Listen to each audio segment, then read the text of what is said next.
Welcome to the Whitetail Legacy Podcast. And we get the back view of him. And I mean, it's just a mega. 52 yards is a long shot. Magnum PI, what we named him.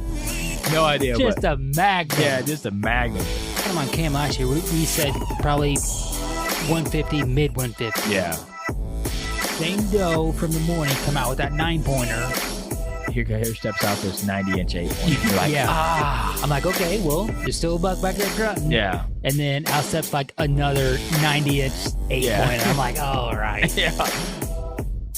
Bro. Yeah. Bro. Yeah. You're like, I'm like, deer right there. Yeah, like and he's already yards. 30 yards. Yeah. He was literally 5 yards from the base of the tree. Could have been, had a buck down at 1:40 in the afternoon, back there deep on public.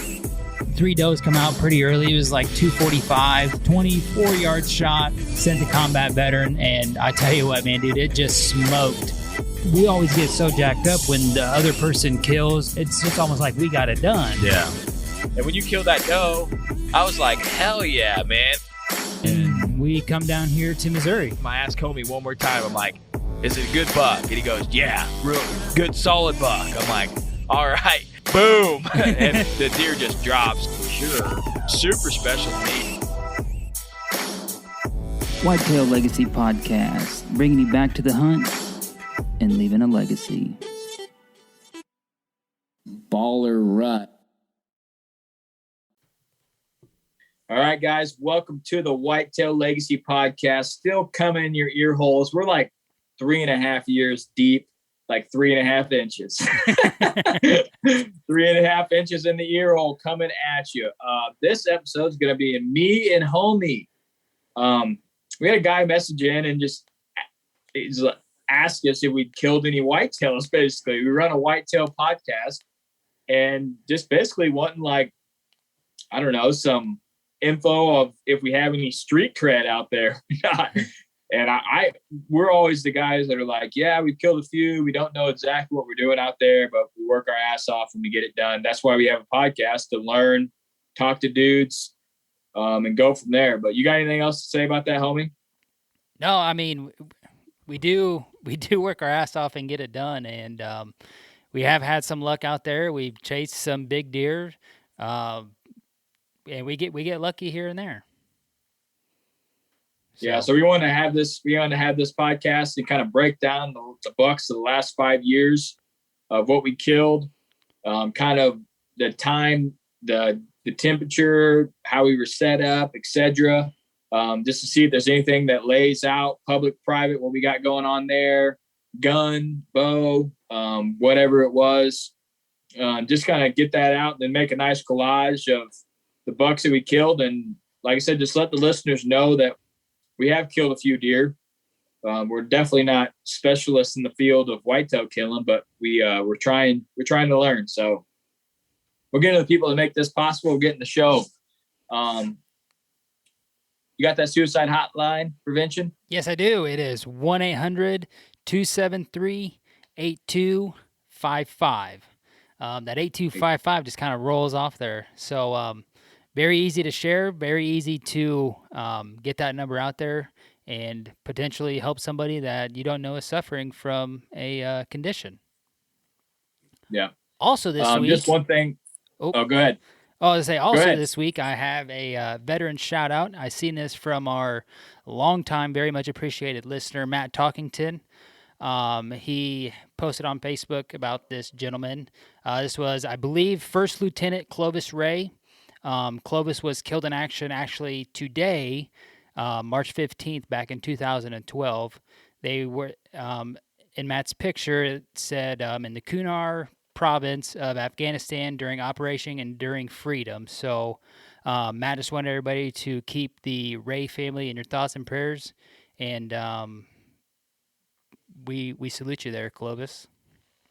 Yeah, we appreciate it, man. Nothing more we can really say there. It's probably Ray Clovis. It's probably Ray Clovis.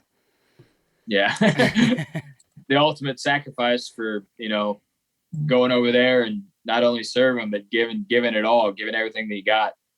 One thing also I want to do on this episode that we don't really do, been hella grass fires lately So just a shout out to anybody that's a volunteer firefighter or helps out in the community. That's all appreciated too. My wife, volunteer firefighter, and she's been going to a lot of medical calls. People are getting out, moving around outside. Older people, maybe they've been inside all year and they're getting hurt. And then people are just burning the grass, time of year to burn the grass, and it's getting away from them. So if you have any grass to burn, call the fire department before you do it, just so they're prepared and they know the area. And then also, when we did it, we called that number. So if anybody did call us in, they knew that someone was burning there. So the fire department would come out randomly and just be like, "Hey, what's going on?" Yeah, exactly. All right. Well, let's get into Exodus. I want to touch on Exodus this week. We normally give you a trail cam tip of the week, but we want to touch on their YouTube this week. It's off season for whitetail, and they're still putting out awesome content. They just did an episode with Mark Kenyon a couple weeks ago that I really liked, kind of like his journey to where he is now. They do have their tech page where it goes through like a lot of stuff. If you're new to trail cams, or even if you're kind of experienced, go through that tech page on their YouTube. There's a ton of content on there. We even learned stuff, and we're pretty familiar with trail cams. Been running a long time, and we learned stuff off there. And then, of course, they got their Whitetail Cribs going still, and their Trail Cam Radio podcast, putting out a ton of content. Those guys, I talked to them last week, and they're driving all over the place, still recording Whitetail Cribs. So shout out to them for just putting in ass loads of work to create content. So, do you have Last Breath? Yeah, get into Last Breath. Do not forget that they also have the Last Breath Huntcast. That is released on Monday morning, so you can get your week started off on the right foot there. They're also rolling out their Shed King series on YouTube on Thursday nights. And if you want to watch our video podcast, it's also going to be hosted on their YouTube, rolling out also on Monday morning. And not looking too far ahead here, but they got some turkey footage getting ready to drop, so be ready for that. Is your Oklahoma bird on there? Yeah. Was that? Yeah. Yeah, I'm excited to watch it. I haven't seen any of it. Yeah, so no, that was last I'm year. excited to watch that. It's already on there. Oh, you haven't watched that? Oh, it's already on there. Yeah. I haven't watched it. Oh, you've been sleeping. Well, maybe I did. I don't know. I don't think I have. I thought it was. See, my years are all messed up. I thought it was this year's content. That was last year's content. No, that was 2 years ago we went. Oh God, I'm lost out here. Last year we were gonna go to Nebraska with COVID. I'm like homie in the woods out here. Just which way is north? I don't know. Where's the lake? I want to walk into it. Where's the tallest grass that you can find on the property? I'm gonna find it. Oh, the lake. I got you on the lake. All right. Yeah, bro. I'm on the north side. Yeah. Last week for Underwarmer guys, this is a company that wanted to get their name out. So if you guys haven't checked them out, check them out at underwarmer.com. Cool product, something new that we didn't know existed. And hopefully you guys checked them out. And if it's something that you use, you bought it and liked it and enjoyed it. We like finding these kind of different gear that's not really in the hunting industry. And then also, like Hunt Wars last week, just different stuff that's going on in the off season. So that's why we're doing this episode right now. We're kind of just putting it all out there, what we killed in the last 5 years and what we got going on. It's funny. There's such a competition with whitetails, and maybe it is like that with the elk and mule deer, and we're just not in that zone, so we don't know. But there's just like this, like almost a gotcha if you talk about whitetails and you haven't killed very many, which I think is wrong, because a guy that's killed one or two, his experience, you might be able to learn something off that. Or it might be, I love it when their experience was something like mine, because you see like 2 or 3 big deer do something, you're like, okay, this wasn't a fluke. That's what my brain's like that North Ridge on the public. We've seen 3 bucks over there. We're like, okay, we know that bucks like to be there. That 1 buck wasn't a fluke. Second buck, he was on a doe. Maybe there was something weird going on. Third buck's there. We're like, okay, this is for real. Yeah. So even a guy that's killed a couple bucks, he's like, oh, it was, late October cold front. It was it's cool to think about kills that you've had or stuff that you've seen. So I don't really get into that. You're a good whitetail hunter if you killed a lot of deer. I think consistent killing is a lot of luck. Just got to be in the right place a lot of times, some years, and it happens. But there's definitely is some skill behind it, but I don't put myself on a bracket to say I'm a skilled whitetail hunter. Just not there. I mess up way too much. I know you feel the same way. Yeah, So, I do too, but I don't know if you misspoke there, but I think consistent killing it should be more valued over you killed 190. yeah, like you're that's in what this. I meant to say. I said, Okay. that's what I meant to say. Yeah. Okay, yeah. So If you I think kill, consistent killing, 150, 160, and you're in the ball game every year, that is when, you're getting up there. You're really starting to figure it out. yeah, that's what I meant to say.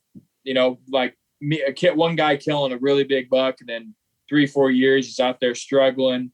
I mean, he's still learning like everybody else. But if a guy can go out there, maybe he's losing property, getting different property, hunting public, doing this, doing that, and he's still successful, the guy's either putting in a bunch of work or he's got a little bit figured out. Is what I think. So we want to come with you straight honest. This is what we killed in the last 5 years. This is what we got going on. This is what we learned from them. We'll kind of go over the dates, the times, what was going on. And hopefully you guys can, get some content out of this, make some connections on hunts that you've had, or just get a little more backstory of us, you know what I mean? And what we've done. So I don't know. I think we've talked about kind of our hunting heritage in the past, but before the last 5 years, I'd killed a lot of bucks, a lot of 110s, 120s around there, Southern Missouri. I killed a 125 right when I came to Illinois on public. And then when I killed that one 5 years ago, that's when stuff really started clicking for me. So I know you had hunted for a long time, killed some small bucks, killed a doe, then you killed your big shotgun buck. And that's when you were like, okay, it's time to really get the gears in motion, start clicking, right. And stuff starts working for you. So I'm going to start off with a big 10. He's in the quarter over here. He's 155. I killed him October 15th in the evening. And this was the first year on this property. And I had just picked the lease up like a month before that. So I had very little trail cam data on there. I think I had like 3 or 4 trail cams at that point. Not really in the game deep on the trail cams, but I knew that the property was good. I'd found some sheds on it in the past and some giant bucks. About the 30th of October, I'd really see how good this property was. It was just insane, but I didn't know going into this. But October 15th evening, we got a small cold front coming in. I'm driving home from work. At this time, I got, one kid on the way. So it's easy to be like, hey, I'm going to the woods. So the neighbor is picking corn across the road. So I was thinking, man, that's the closest cornfield to me. Something gets bumped. It's going to work right down this fence line, come right to me. I get in the stand, 4:00, and this buck's coming through the grass at 4:30.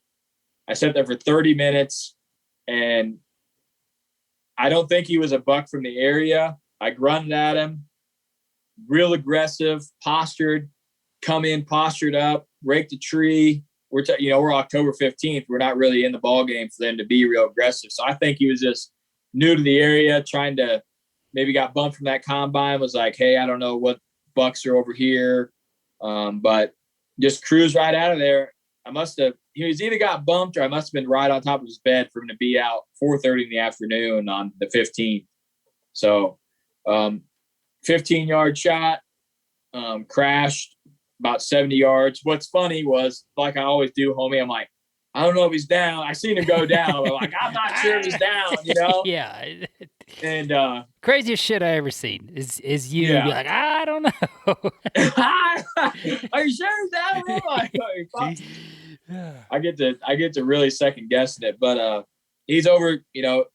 I see him go down, and then I get down, and I call my buddy, and I'm like, I just killed a 165, 170 class deer. I'm jacked. I think he's got giant brows, come through the grass, all postured up. I'm like, God, it's a magnum. But anyways, blood trail, 70-yard blood trail. Took me 2 hours to find him.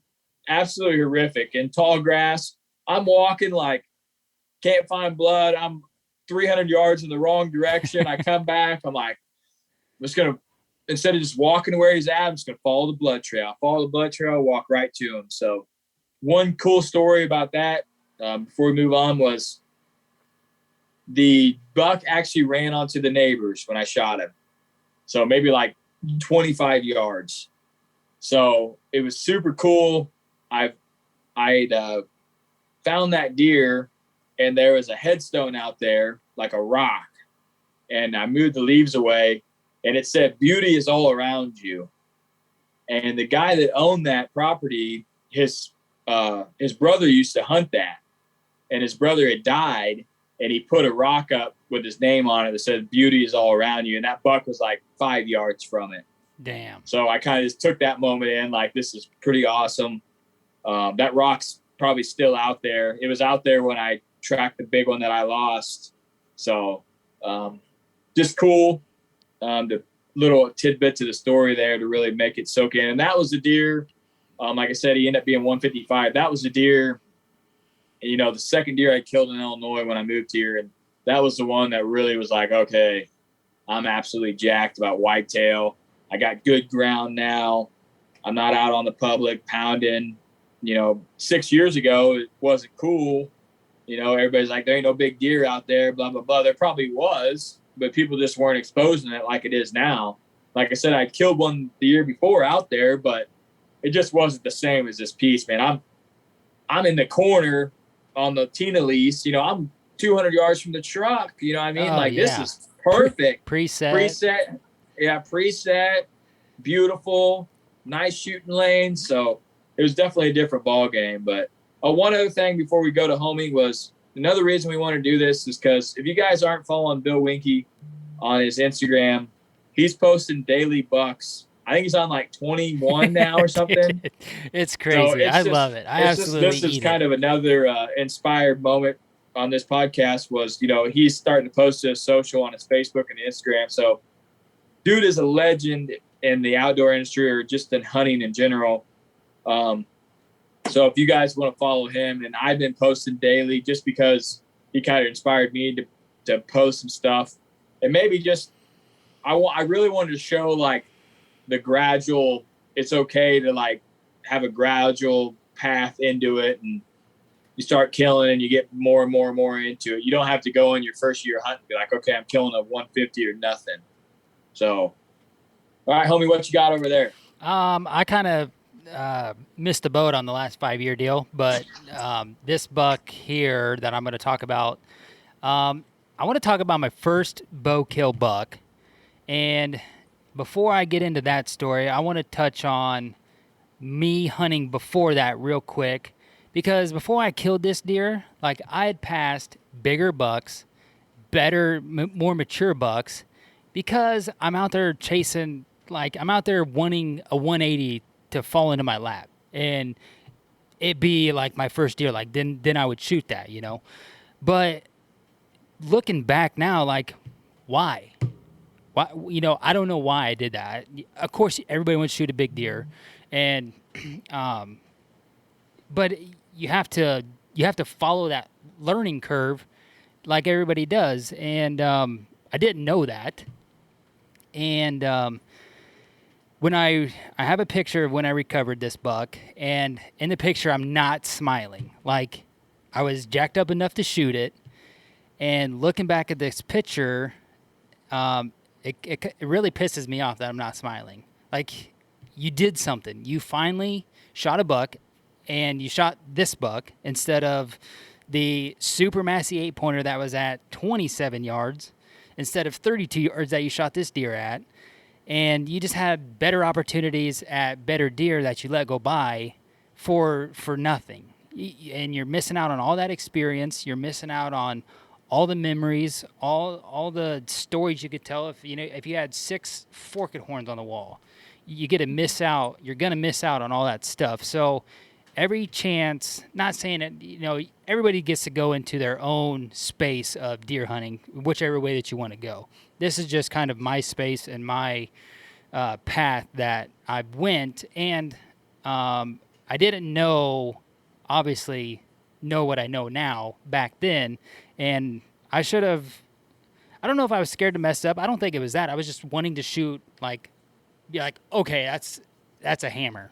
I'm gonna shoot it. Yeah, I mean, Instead of just shooting like a the first deer solid you buck. seen was your dad's. You know what I mean? Oh So, yeah. I mean, A mid. the listeners don't know that the first deer you see get killed, it's like a 185, 187. You know what I mean? So definitely hard to 18 pointer off the ground at 9 yards. I guess it can ruin a guy on your very first day deer hunting. You're expecting that this property is loaded with these. You're not knowing. You know what I mean? You're out there like, man, I just want to kill something like that. So you get that your first experience hunting. So you're passing these solid deer. Yeah, they should be killing. Which I like that. That's a good message. You see these guys like us talking the 155 or whatever. That wasn't my first deer. That's probably like my 18th, 15th, 18th buck. You know what I mean? I killed fork and horn, 6-pointers, spikes, button bucks, 8-pointers, basket rack, half racks. I killed a half rack in northern Missouri during rifle season. Yeah. It was legal. 4-point restriction. Yeah. Boom. You know what I mean? Like, I killed a lot of stuff, and I feel like people talk, they get into hunting, they just feel like they have to get on that path of, okay, to be respected or whatever, I got to kill X class of deer, which really isn't true. I don't know how many times we talked about when the kids get bigger of us going back, and it's going to be cool to make sure that they go through the process and not get hooked up on, this isn't an age class deer you want to kill off this property, so we're not going to kill it. But yeah. And actually, the wife she's had her crossbow out the last 2 weekends, and I've got it sighted in, and she's doing actually really stellar shooting. And it's amazing of like how safety conscious I am of like, all right, where's her finger on the trigger? Where's the safety at, and she's actually doing fantastic on that. So that's really good not to have to like correct any bad habits off the get go. But just like we were talking about there, going back with the kids, like maybe October 2nd, like I'm going to be out there begging for a fork and horn to walk out, because I'm telling you, like, you better launch this thing right here. I mean, it's just going to be cool to go out there and see her hopefully get it done, and be able to experience that. So I'm real jacked up. I'm kind of jacked up for that for the first week and a half. We put her in the scrape tree stand. She'll shoot a small buck, guaranteed. Lights out. Yeah, guaranteed. I was actually going through them cards. 6-pointers that we keep passing. Yeah, I was going through them cards, dude. A basket 8. It's been passed 98 times from a button buck to a 6-pointer. Loves that scrape tree, bro. It's gonna be a basket 8 next year. It's gonna be solid. Just let her smoke it. Alrighty, Giant stand there. Oh yeah, perfect. Yeah, little lean back to it. It's absolutely mint. Yeah. All right, so getting into my first bow buck, it was on November 13th, and it's a transition area right off of the ag source. The stand's located about 55 yards in off this ag field. A really open set of really open timber there, not a lot of trees. A big oak ridge in the middle, followed by creek on both sides. And they just kind of come in off the ag field, go right around the end of that ridge, and get down on the creek and walk the creek all the way back to the neighbors where they're bedding. And I don't think you've been back to the neighbors there, Cody, but before they sold it, I had permission to be back there walking. I couldn't hunt, but I could go back there and scout and such. And that's kind of like what really unlocked this key for me, is getting back there and like seeing how thick it was compared to our open timber. And I'm like, okay, all the deer that are coming in here are definitely coming back here to bed. And crazy hot sign in there. And I caught this deer coming in off of the ag field, heading back to that bedding area. It was the day before a cold front, because 2 days later I would be out there absolutely frozen. And I don't know. He'd probably high 115, 120 score wise on him. And the track job on this deer was a 32-yard quartering away shot him kind of far back, got up in there. And just like I was saying earlier about, passing deer and getting to miss out on all that intel, of actually tracking a deer. So I've tracked, a handful of does at this point, but actually a buck, you're like super in the game. And like we were literally pin drops in a grass hayfield, and it was me and my older brother, and he had shot a couple deer with a bow, and so he was kind of, we were going through it at this point, and just to be able to learn to, like, man, you really gotta take your time and try to make a good shot, and it's a couple inches can get you in the good stuff, or it can get you out of the good stuff and back in the gut to where you're not going to have a a super good blood trail. And I was trying to get back because the angle of him was so it was kind of hard, and I was just trying to make sure I was going to get back past that rib and get up in there, and it ended up getting a little bit to the right of me. But I learned a lot on that blood trail, and if it had been another buck that I would have passed, I wouldn't have learned any of that. So that's just kind of my first bow buck, the day before cold front on November 13th. Nice. All right, well, I'll get into my next buck here. So like I said, I was into the whitetails now. Like I finally killed a solid, nice buck. I'm in the game. I got the property. I'm going to go all out. I'm going to start running a bunch of cams. I put a food plot in and the timber, a little food plot, and I had this buck that year. Well, that was the year I shot and lost a giant. The same year I killed the 10. So I shot and lost a giant. I was pretty burnt out. I didn't hunt a lot late season. So going into the next year, I was like, all right, clean slate. Here we go. There's this buck that I called Homeboy because I'd see him like no matter what stand I was in, I'd see that deer. It was just like, buck's coming, buck coming. Homeboy, you know what I mean? Right. Like, it's like the 6-pointer at King, and found both of his sheds that year. And then the next year come around, I'm like, okay, I don't think he's going to be a deer I want to kill. And deer just blows up like 30 inches, insanely big. So, for 1 year growth. And I got trail cam pictures of this deer bedded. Like I was all over him early season. And I was like, October 1st, I'm going in there. I'm going to kill this deer in the evening, coming out of his bed, textbook. I go in there. I bump that deer. I don't see him for like 2-3 weeks. He comes back on trail camera. I'm in there the 8th of November. I remember I was messaging you. I was like, I just see my 9th buck, and you're like, what the hell is going on? Yeah, he's at work. I'm like, it's off the chain out here. It's a baller rut, man. Yeah. Baller rut going on. Yeah. And here comes this big chocolate rack 8-pointer. Not real massy, but real tall. I'm like, all right, I'm going to shoot this deer. Comes right in 10 yards, just absolute money, And I'm like, all right. And I look out in the eye. He's coming in. I'm like, I'm going to shoot him right there. He needs to take about 3 more steps. And I see Homeboy coming right behind him. I'm like, all right, I'm shooting Homeboy. Probably score a little bit less, but I got the sheds. That was my deer for the year. I'm finally going to put all the pieces together. It's going to be magnificent. Textbook, got the trail cam, got the sheds, passed them last year. Here we go. He comes in. I let this buck come by. Homeboy is right. I got to let him get close because the fence is like 20 yards from the property line. Mm-hmm. I got to let him get close to shoot him. He's like 3 steps through the fence gap, and I draw. And the 10-pointer or the 8-pointer that's below me sees me draw.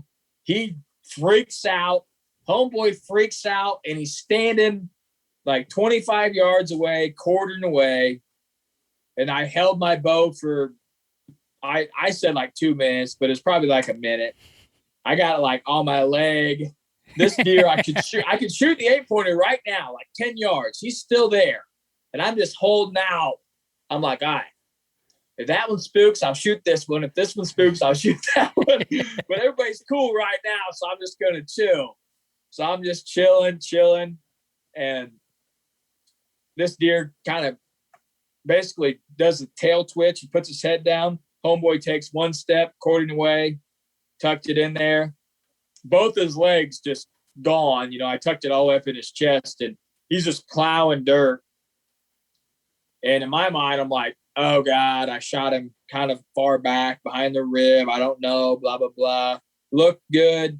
I'm going to give him 6-7 hours, just to make sure it's liver or whatever. It's cold. It's November 8th in the morning. I got all day. So I go in there right at evening and track that deer. He made it pretty far, made about 120 yards. And that is the only deer that the coyotes have got before I got there, where they literally got everything off that deer. And there's a pig farm there. We know that there's really high coyote population. We got ass loads of trail cam pics, seen them all the time.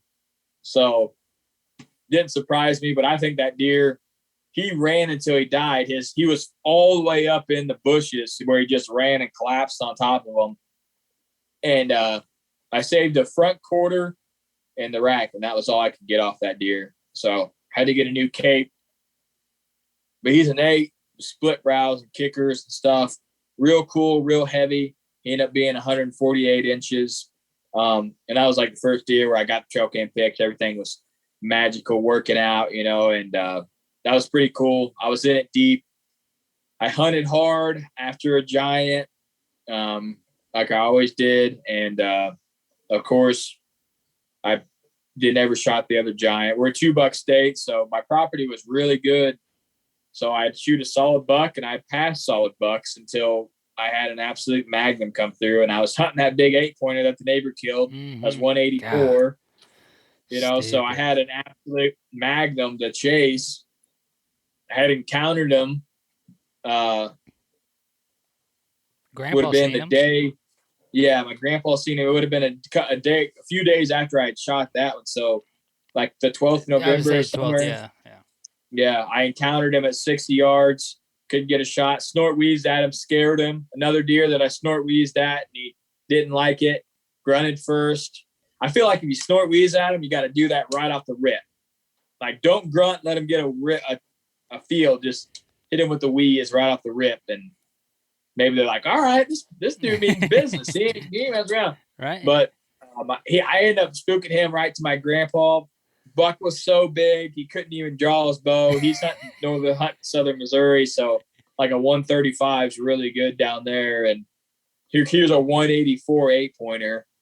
I mean, that in trail cam, that deer is absolutely humongous. Yeah. In trail cam, he's dumb. And then when I got the picture of the guy killing him, you're just like, oh my God, like 14-inch brows, just like brows as tall as the G2s. Every time, long as hell. Giant main beams. And then I seen that the guy who mounted the world record buck mounted that buck. Yeah. So pretty cool. I was scrolling through that page. I'm like, oh look, there's a giant 8. I got his sheds right back here from the year before. Yeah, when 2 years before when I was trying to kill him, there's the sheds. So. Yeah, when the world record got killed, I just kind of was looking at Kibler's taxidermy page, and I was just scrolling through, and I was like, oh, shit, hey, I'd know that deer. Yeah, so this was 2 years before I had the opportunity to try to kill him, and, I mean, his brows didn't get any smaller, and everything else got better, so definitely an awesome deer.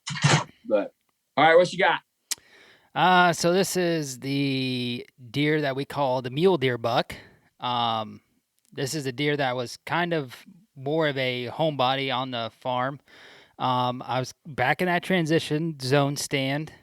My brother had seen this deer 6 days before I shot him, and he was with a smaller buck and a doe at that time. I shot this deer on November 15th, and he was with a smaller buck and a doe in the morning that my brother seen him, and this was in a little 4-acre cut bean field. And it's literally the lowest, most farthest away from the truck spot on the farm that you can get. Right next to the neighbors is where they come out and popped into the opposite corner of the field that my brother was on. And if you would just take a straight line straight west, I'm about 200 yards from my brother. The only thing is there's a little water there's actually a creek there. Pretty dense creek there that I couldn't see the bean field. I couldn't see that corner at least. And so I didn't see any deer that day that he's seen this buck. And we meet on the path that we walk in on, and he said he's seen this deer, and he said it looked like a mule deer. I said, well, what do you mean it looked like a mule deer? And he said, well, the G2s like kick backwards. They don't go just like straight up or even slightly forward. It's almost offset backwards. So it's just kind of been the mule deer buck. And he was telling me about, seeing them and stuff. And the following weekend, I was hunting, and it was super cold. I mean, I was on vacation all week, and it was like 7 o'clock, been in the stand for 50 minutes. And I was debating on like if I was even going to be able to hunt any longer because I was so cold. And I'm like, how in the hell do I hunt all week and I'm fine? And here it is opening gun season, and it's 7 o'clock, and I'm about to get out of the stand. And so I literally was like back and forth. And me and my dad have had a couple, we've got burned a couple times turkey hunting because we'd always move or make a game plan, and we'd get burned after like 10 minutes of moving. There'd be a bird right where we were, So my dad always said, whenever you decide on a time and then stay that extra 10 minutes. So that's kind of what I was doing at this point. Like I knew I was going to hunt, but just trying to talk myself through it. And about 7:25, I heard a buck grunting in this small bean field, and he was sprinting as fast as he could run right behind a doe, and there was a small busted up 5-pointer with him. And at this time I didn't know, but there was another giant 8-pointer. This deer was probably 2 years older than the deer I shot, but he split off with another doe. So there's actually 5 deer running along this field edge. I just heard the buck grunt, looked over, and like immediately locked onto him. And there's a little dam there that they can go up to the bigger ag field, or they can jump into the transition zone and wrap around that into that knob like I was talking about earlier. And I said, well, whatever she does, he's going to do, because, I mean, he's all over her. And it was just kind of your typical rut hunt there. And she came in the timber, and he got about 15 yards in off the field edge, and I dropped him. And I don't know if you've experienced this, but, like, sometimes, like when my dad shot his 18-pointer, this happened. Like, it's just, like, super smoky. And I don't know if it's just the humidity or what it is, but for some reason, like, your shotgun just has a lot of smoke. And it was just like a magic trick. Poof, the deer's gone. So I could see the doe up bouncing around the hill, and she's working her way by me, and she's obviously running now. But I could not find this buck. And I was like, well, where the hell did he go? And I'm like, there's no way that I've just shot the biggest buck of my life and just dropped him.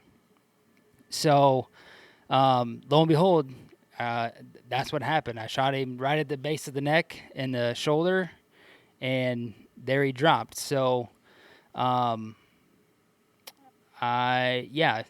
was in the middle of the cold front there on that one, November 15th. Right, we scored it. Me and you scored it 149 7/8. 149 7/8. So not quite the 150 mark. Well, it's a 150.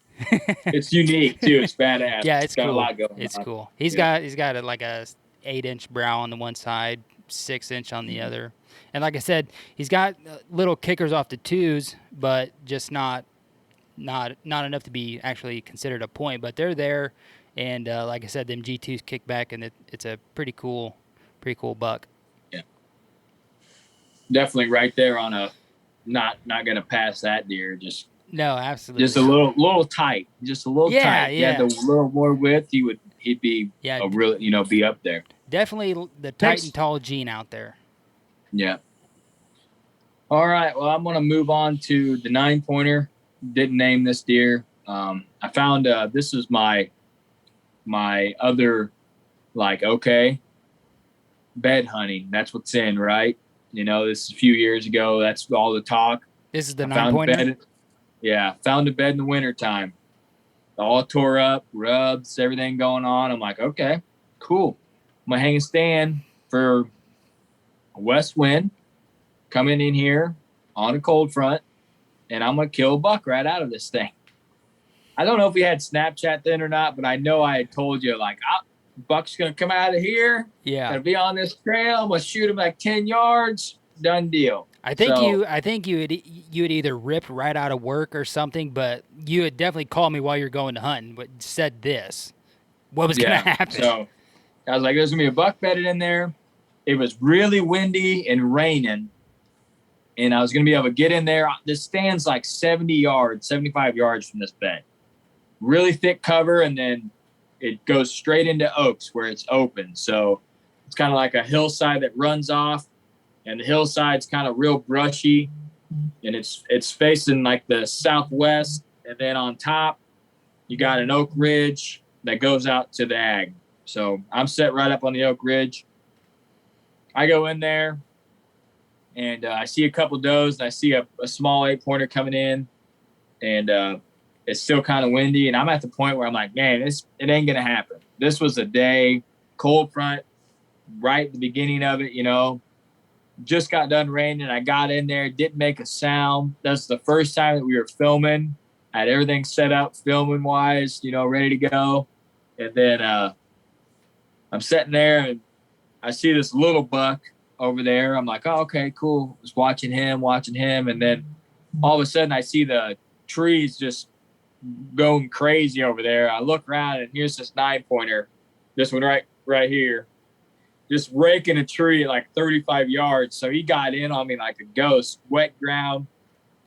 I'm assuming he was bedded right there and just stood up. I seen that a buck stand up, but I'm pretty sure it was that small one. But that small one was definitely bedded there. And it had worked out because some does had worked out of there and came past me. It's like, oh, this thing's going to go right out there. Maybe check those does, get some. So he hops the old cattle fence right there, 10-yard shot, perfect, absolute money. Of course, don't get it on film. Don't get the shot on film. Thwack, goes down, see him go down, still like, shit, I don't know. Hear him crashing, like he does a thing where he's on the ground, and then you see him where he like tries to get back up and falls down again. So you're like, okay, I seen him go down, he got up, I seen him go down again. Like, he's messed up, So waited a couple hours, went over there and tracked him. Found him, 70 yards just. 139 inches is what he is. Got really good brows. Cool buck. But that was the first, like, going in, found a bed, found the sign, set up, killed the deer. A lot of luck there. That deer was in that bed. I got in there quiet, didn't bump that out. If I didn't have the weather or the wind, I couldn't have done it. But I remember there was this big, I can't think of the guy who posted it. But anyways, one of the influencers out there, I wish I could give the guy credit, but I cannot remember. He put out this post, and he was like, if you're a whitetail hunter and you got a buck that you want to key in on, this is the cold front of the year. Do it. You know what I mean? And I was like, okay. He's like, the wind's going to die down. Temperatures are going to drop. Deer are going to be on their feet early. And I was like, okay, I'm going to go do it, and it was exactly what the guy said. I seen that small buck and 2 does and 3 more does and then a small buck and then that deer. And more than likely there was a giant behind him, but I didn't get past him to see what else was out there. So I shot him, and then I was after freeze. So I remember you telling me about that guy making that post. Yeah, I can't think of who it was, but he had made the post. I don't know if it was like a big name, but it was a well-known. Yeah, it was a well-known. It was a well-known name. I wish I could give him credit, but he had basically said, like, this is the time to go in and strike on your best opportunity. Because remember, I told you, hey, I'm not going back here until November. Like, this was October 15th. I didn't say the date. This is October 15th. So this is like buck lull, not a lot going on. It's supposed to stay out of your good shit, and I'm crushing in past a bunch of solid stuff to get back there. You know what I mean? Like where I killed in the past, I'm like going all the way in. So I don't know if the corner stand, if I would have been able to had enough daylight to kill him or not. Maybe not. It would have been low light if he was going up there. Yeah, it would have been low light. You probably would have worked out, hit the grass edge, and worked like all the rest of them did up there when it was in its prime, you know? Right. So, and then, like I said, I killed that one October 15th in the evening. Cold front, high wind, rain, went in there tight to a bed and killed him. And then I was after freeze. He was my number one, so I didn't shoot anything else. That is when I passed the 159 pointer that I got on film. Solid high 140s, 159 pointer at like 15 yards. I'm like, what am I doing right now? I can just double buck out all the day. I think I got like 2 minutes of film in shooting range. Just there. I'm like, oh God, you know, but I'm like, nah, I'm not doing it. Holding out. He'll be bigger next year, but you know, you never know. I was always thinking, oh, if I shoot one, I'm growing one. You know what I mean? But yeah. Then you lose the property and you go from there. But all right, what do you got? You want me to run another one or hit yours or? I can. I'll go. Okay, go ahead. So this is the buck I shot, Ghost. I shot him on October 23rd on a field edge, and I want to say that this is it was the latter part of a cold front.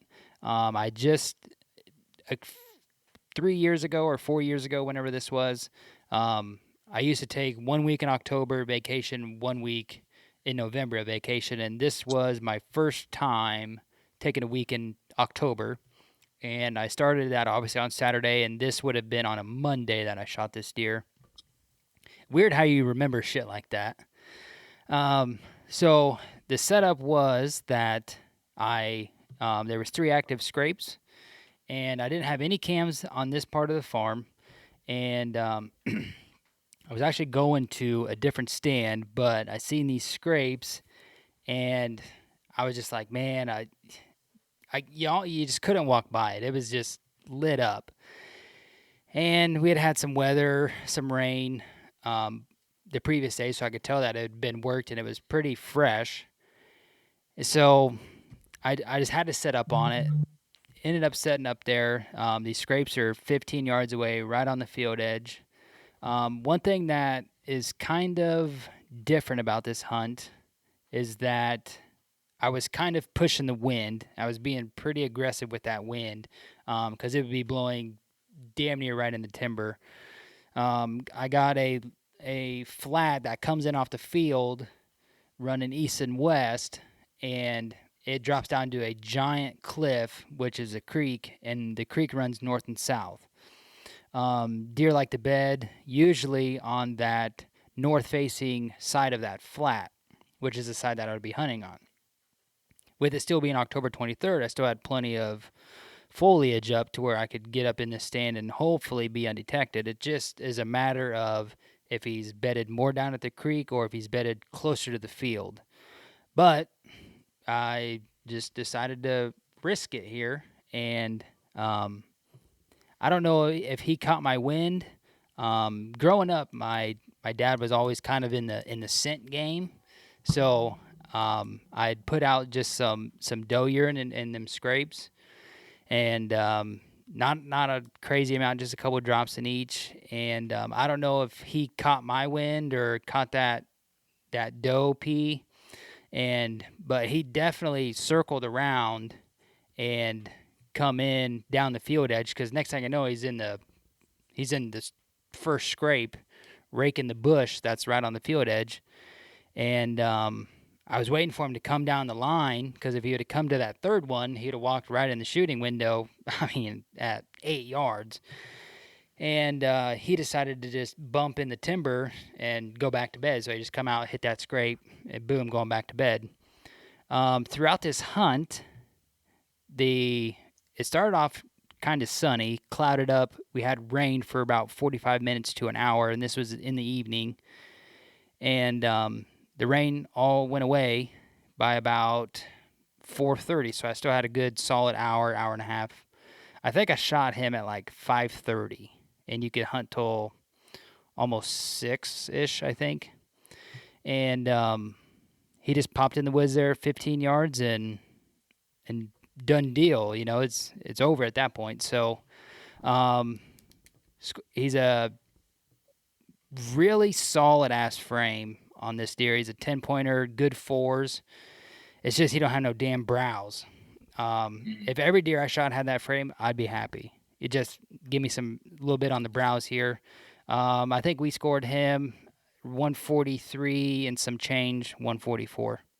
So yeah, because we were wondering which was bigger, the 9-pointer or him. Yeah. When we put them together, it looked like the 9-pointer had a better frame because he had brows and shit, but that deer ended up scoring better because it had that, extra G4. Yeah. So, and the time length on that deer is cool. Had kind of the wavy. Yeah. But I remember you messaged me and saying that you're going to switch stands because the rain had just come. You think the buck's going to freshen up these scrapes. It looks like he's been hitting them pretty recently. So definitely went with the gut on that one. I will say that is when podcasts started coming out. I started listening to Mark Kenyon, and guys were talking about setting up on these scrapes during the late October time frame and having that rain in the mix. And obviously when you listen to something and then you go out there and it kind of happens, you're kind of going to fall into love with them scenarios or them factors in a hunt, so even till this day, I'll throw a random hunt out there in this time frame when it is raining or when there has been rain or something, and I'll sit over a pretty active scrape and see if lightning can strike twice there, I guess. That is one thing about that property. They are some scraping mofos out there. There's ground scrapes everywhere out there. Yes. Nuts. Definitely know where you go on where Republic hunt, there's like no buck sign at all. They're out there. Yeah. They're just ripping out there. Don't Insane. Care. Yeah. All right. Well, let's stop. I'm gonna do. How long are we getting right now? We're at 52 right now, but if this goes, I'm gonna do. Yeah, I'll do freeze, and then I'll do the Missouri buck and the shotgun buck like all together. So freeze. If you guys want to hear about that deer, we did a whole episode about it. It was a deer that me and homie dedicated a lot of time to. It was a giant. We've talked about him 1,000 times on this podcast. One thing I want to note is homie had a 100% chance to kill him. I had 100%, like there was he was in the stand that I thought he was going to go by. I was trying to get my buddy a doe kill, and just, he was either going to go by me or you. We knew he was coming off the neighbors. We thought the neighbors had missed him. They were telling us, oh, we missed an absolute legend, had all kinds of points and shit at the bar, and we were like, you got to come through. And it was about his time to come through. And we had the trail cam pics up by you when he'd come through, kind of patterned out. And we were thinking, okay, he's about to make a move and one of us got to be in there. But I had took like 9 days off or something and did all day sets and out there by myself for I don't know how many times, and we weren't seeing any deer. Remember, it was rough. We hadn't really seen any. We hadn't really seen any good deer. I think you shot freeze on November 17th, and I think the last shooter buck that was seen out there would have been on the 9th when you left for rifle season, and I stayed, and we moved that stand that you ended up killing him out of. Mm-hmm. Yeah. So we moved the stand because we knew that the deer were kind of using an area different. There had kind of been like a washout that had happened, and they're cutting the washout instead of coming lower on the ridge. So we moved the stand in deeper and ended up shooting him with a shotgun at like 45, 50 yards, died, epic film, all the crap. It was cool. Ended up going one night, gross 193, giant deer. Like I said, we got a whole podcast about him if you want to go back to that. Missouri rifle hunt, that would have been the next year after I killed Freeze. We go down to Missouri. We're going to set up a rifle season. We actually go down there a day early on accident, thinking that rifle season started that day. We're going to go out that evening. And it actually started the next day. So we were like, okay, well, we'll just go down and hang a stand and stuff and hang out, eat food. And we went down there, we set up that stand, and we kind of talked about it, trying to figure out where we wanted to set up, and we had made a game plan of where they were going to potentially come through the oaks and bed back in here and maybe feed out in this grass a little bit. Had a good 3-way pinch of them coming off the neighbor's ag and stuff.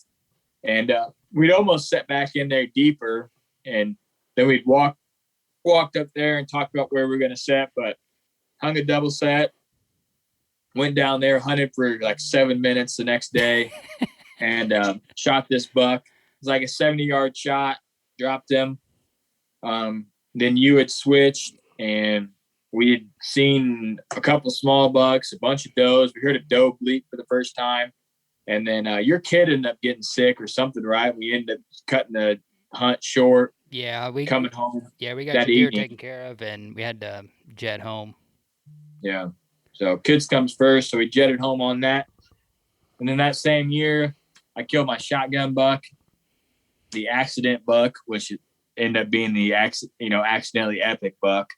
I killed an 8-pointer during shotgun, some random ass deer that just showed up like 2 days before shotgun season. The neighbor had a picture of him. Well, it's not even really a neighbor. It's like 2.5 miles north in early November. So it was a deer that they were thinking about maybe they could hunt. And he ended up breaking a brow and losing an eye from their property to our property. And I thought it was chaos, like a 140 class buck we got out there. And it ended up being Bud Light, is what we ended up naming him. And it actually ended up not being Bud Light. Long story short, we thought it was a buck named Bud Light. And then we got trail cam pics of Bud Light after he was there. And we were like, man, this is just some random ass buck that looks exactly like Bud Light with a broken brow, but Bud Light has both brows. So he was 112 inches or something like that. Just a spindly wide 8-pointer with swooping beams. I thought he was a lot bigger, but it was my kid's very first hunt he'd ever been on. He's 4 years old. Oh, he's 5. He was 5. Yeah. He's 5 years old out there in the shotgun blind. No, he's 4. Yeah. He's 4 years old. Yeah. 4. Just 2 years ago. Yeah. 4 years old. I had my wife out there. Coloring any deer. Yeah. He was coloring shit. He's looking through the binos and stuff, and just an awesome moment. First kill out of the wagon blind. One of my absolute favorite deer that I have, and the smallest deer that I have that I've shot in the longest time. But it's just, he still talks about it. He got to see the deer, and then I said, hey, we got to be quiet. He got to see me shoot. I dropped him. There was excitement in the blind. He was all ready to go out there. He helped me load it up in the truck. Super cool. Just, like I said, one of the smallest deer, but it comes down to it with your kids out there. It makes the hunt so much better. But all right, go ahead and run through your couple, and then I'll hit the public land and we'll cut her down. So Sunshine, this was a deer that we had actually pretty consistent on cam in the summer. And this was the most consistent deer ever. Yeah. The reason we named him Sunshine is because he was out in the daylight so much. Yeah. And ended up finishing out as a 9-pointer, threw a late 9th point on us. And it was an evening hunt, but it was the start of a cold front, because you had took the morning off and you hunted the morning and ended up actually passing him. And he was actually going to bed. This stand we call it the bedding set. Cody was hunting it, and Sunshine came in just like all the deer normally do there. They've been doing it on cam. And Cody said he kind of felt like he wanted to bed there, but he just knew something wasn't right.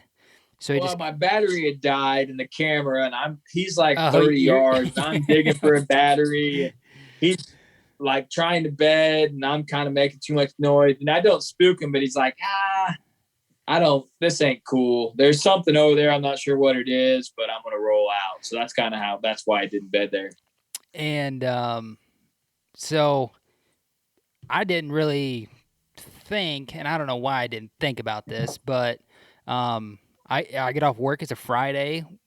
Cody hunted the morning, so he wanted me to hunt the evening. And it had to be a wind switch for it to be an east wind for us to be up on the corner of the food plot. and we went into hunt a buck that we call Chaos, and there was a very active scrape right in the corner of the property, on the edge of the food plot, and Chaos had been there, I want to say 3 out of 5 nights. And one of them was like 20 minutes after shooting lights. So we're like, okay, hopefully this is the cold front that, we can catch him slipping before all hell breaks loose with the rut coming. And I seen Sunshine come out of the mill exactly where he would have bed down from Cody's morning hunt. And as soon as I seen him, I said shooter, and I didn't even try to gauge him after that. Really, it was just kind of, okay, I'm gonna shoot this deer. Comes into 12 yards, works this scrape right underneath of us, and then Cody's hand filming. He doesn't really like that, so he bumps out in the middle of this food plot with this absolute tiny ass doe. They're out there at 42 yards. I got one evergreen branch in the way that you don't even think about when you're up there, because we cut half the freaking tree down to get 2 stands in it. And just this one little thing, and I was like, okay, if he's just going to stand there, because he literally stood there for 3 to 5 minutes, and it's a legit 3 to 5 minutes on film. And in the Sunshine video, it's fast-forwarded, it's sped up, and it's still, that long.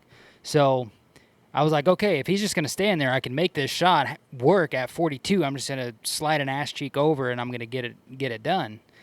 And it was about the time that me and you were talking. I was like, okay, yeah, it's 42. Arranged it. All right, you ready? Okay, here we go. And then he circles around and starts gonna exit the food plot on the north end of the property. And he come out and got 36 yards, and I was still good on the range there, and shot him. Just didn't make a good shot. Didn't stop him because he had spooked when he was 12 yards from us on the scrape. And I felt like he was just more on edge than he was anything else, but he was actually calm. I just read his body language wrong, and it ended up not stopping him. And at that distance, with a bow, you're gonna drift back whichever way that the deer is walking, even if you do aim dead money. So picked him up in March, and that was kind of the story of Sunshine there.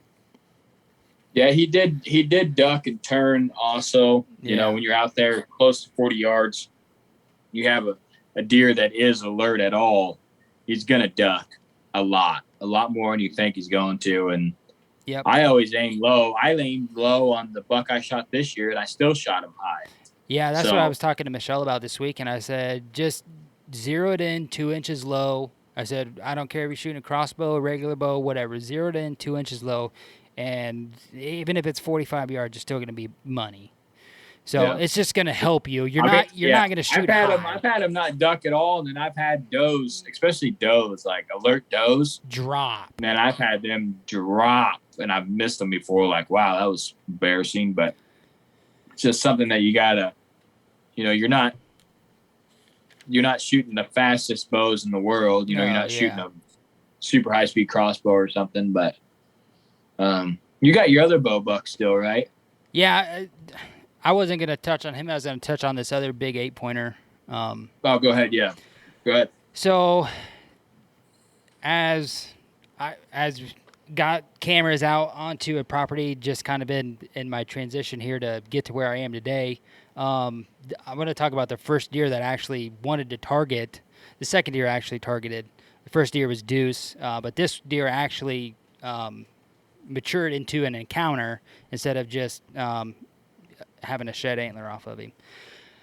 So this deer is probably, he was 130 class 8-pointer, a very big framed deer, and we had him on camera consistently about 20 yards off this big ag source. I really like those pictures of him on that scrape. Yeah. Those are super cool pictures. Yeah. And this is about 20 yards in off the ag source, and it's on a logging road, so it's a nice path, except they're not really walking on that road. They're crossing it north and south, and the logging road is going east and west. And he was there, and he was there in daylight, and when when you just see a deer and there's just like kind of something about him. That's just kind of like what this deer was to me. Just kind of something about him. And where he was is there's a stand there now, but back then there wasn't, and I wasn't mobile. You know, it was just kind of all preset hang-ons or ladder stands. But wanting to target this deer got me hunting in different areas of the farm, different sides of the farm, instead of just, and this is kind of like me, like really starting to break out and try to do, you know, deer hunting thing. And it's amazing, like when you get cameras that you want to start hunting that type of way. And all of this kind of led up to an encounter on November 8th. I was really deep on the property, down in a giant ravine. This is down off of the stand that I ended up calling the Buck Nest. It's about 250 yards from that, deeper, down in the creek bed. And this scrape that he was consistently on was to the east, and I'm down in the creek bed, expecting him to come from the east in the morning. And I think I just caught him in between does on November 8th in the morning because he was by himself. I'd had 2 does come in on me earlier in the morning, and he come down the hill, grunted, and that's kind of what got me looking over there. And it was just like a slow motion, played out deal. I mean, in the moment, it's like super fast. One of the fastest hunts, but like just him coming down, you could just like see like, oh shit, that's my deer, you know? And I shot him in the shoulder and I wasn't able to recover him, but for it being the second deer that I wanted to target and have actual pictures of, and actually encounter him and get a shot off at 16 yards, that's one of them conversations I was having with myself, is if I was getting a new bow or not, and I pushed it off for 2 years, and then right there it bit me in the ass. Not saying if I would have had the bow I have now that it would have been a different outcome, but I would have felt better about it. And yeah, I just think he was in between does, slipping around, and it was just, you know, a cool thing to achieve a goal, I guess, to actually encounter a deer that you have on cam instead of just out there chasing a freaking ghost around. So yeah, encounter a deer, work on a plan, and actually, you know, you hit him in the shoulder. Everybody hits one in the shoulder eventually and loses them, and you did everything right in the last little, you know, mix up, but you beat that deer at it, you know, at his game by targeting him. And that's what we like to do. yeah, That's what me and you like to do. We get really emotionally attached to deer. I feel like if we didn't do that, we would kill more, but we just get emotionally attached to, I just don't want to target. I want the target. Mm-hmm. And it also helps when it's a big deer and you get you're like, oh, you know, how many times we're gonna be able to hunt this kind of deer, blah blah blah, blah, you know what I mean? But I had actually forgot about that buck until you just mentioned that. Yeah, that's wild. And that's just one that kind of sticks with me. Not a kill, but damn near a kill. Not a scoop. Can't get no closer than not killing. You know what I mean? Yeah, I would say not a scoop and score in March or anything. A non-lethal hit. He bed down one time, but there was nothing, and I was following, you know, dime-sized blood for 80 yards, and I ended up bumping. I know that you did. You got very, very little penetration. Yeah, it was only about 3. Had your arrow. Yeah, just enough to cover. They had outserts on my arrows because I was shooting them micro diameter, and just barely got past that brass insert on the tip there. So definitely square in the shoulder, and as soon as I shot, I was like, didn't like hear the pop or, you know, the shoulder blade or anything, but it's just, yep, that one's far forward. And I seen the arrow in him before he got to the creek, and then I seen the arrow. I picked up the arrow about 10 yards after he jumped the creek and was headed up to the other hillside, and that's how I know I got 3 inches of penetration. So yeah. That one bit me. That one bit me for a little bit. I don't think I shot a buck that year. No, you're pretty tore up. Yeah, you tried to find quite a bit. That was a break. Yeah. All right. Well, I'll cover the last one. November 7th last year, we killed the random buck that I wasn't going to shoot from the west side. What did we end up calling him? I ended up calling him something. I can't remember. Yeah, we did. I don't know. Huffy. Oh yeah. Yeah.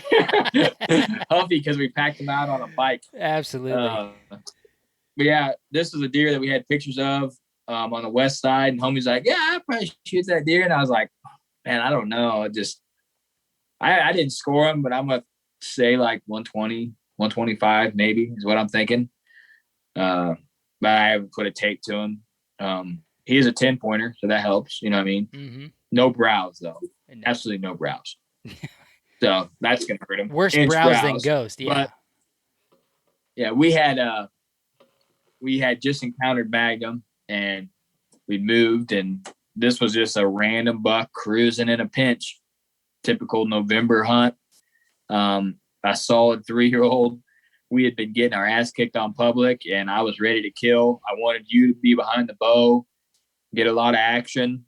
So I couldn't pass a deer that you would shoot. You know what I mean? That's just dumb. You know what I mean? When we're out there together, you killed that deer just like I killed that deer. I killed Sunshine just like you killed. You know what I mean? More when you're filming together, it's different. You know what I mean? Yeah.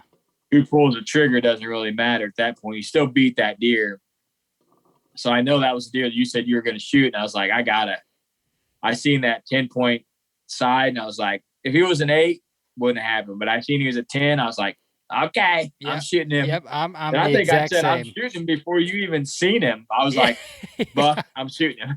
I was in my own little world up there. Down. Yeah. So he came in. It was like a 25-yard shot, maybe 20, somewhere in there. And he had us pegged and then just turned and gave me it. So I was like, ain't going to pass this up. And he crashed in 50 yards and did the circle of death. Homie got him going down. And Cody's like, I still don't know.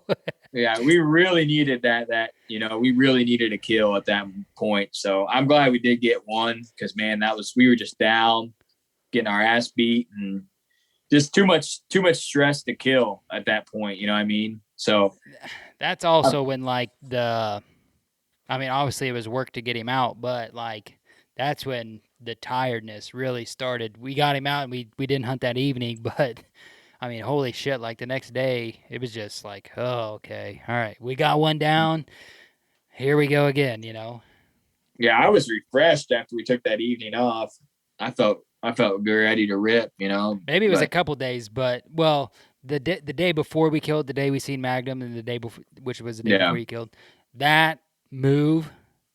Yeah, that's what did it. That's what did it. Like the 3 miles of stands on our backs, making a move, and then coming back to where we were, because to move 65 yards. The wind was crazy. We should have just set up on the crazy wind and just sent it. Yeah. That's what we got to do this year. We just got to send stuff. Just stop thinking about bumping him. There's other people out there bumping him. We just got to hunt where we think he's going to be, no matter what's going on. When it's November, when we got that time gap, we just got to be there wherever he's at. And if we bump him, we bump him. You know what I mean? But we can't just play the edge anymore. We got to get in the center of that shit and go for it. But I'm sure we'll have a whole episode of the game plan on that. Yeah. Going, but we hope you guys enjoyed this. This was kind of, like I said, this isn't all the bucks we've killed for sure, but this is just the last few years and some that stuck out. But we want to put this out there and let the listeners know that we actually have killed a few deer and got lucky every now and then, and been consistently killing together in the same tree, which people don't do. We got 3 kills in the same tree now in 2 years. That's pretty solid, So a lot of people have a hard time killing 2 guys in the same tree, and we're getting it done. Killed on public. A lot of people have a hard time doing that. Did that together, and this year I think it's going to be our best year yet. Got a lot of potential. The private should have a lot of shooters on it. We got a good plan of where we need to be. October, we normally don't hunt that in October very much. We got to pound that in October this year, just because it's too good in October. And then we're waiting for late season, and they're not there anyways. So we're like, oh, we'll wait till November, and then they're not there to hunt. So we got to hunt it hard in October. Yeah. Just make it happen. But like we always say, try to do the right thing. Try not to judge a guy on how many deer he's killed or not killed.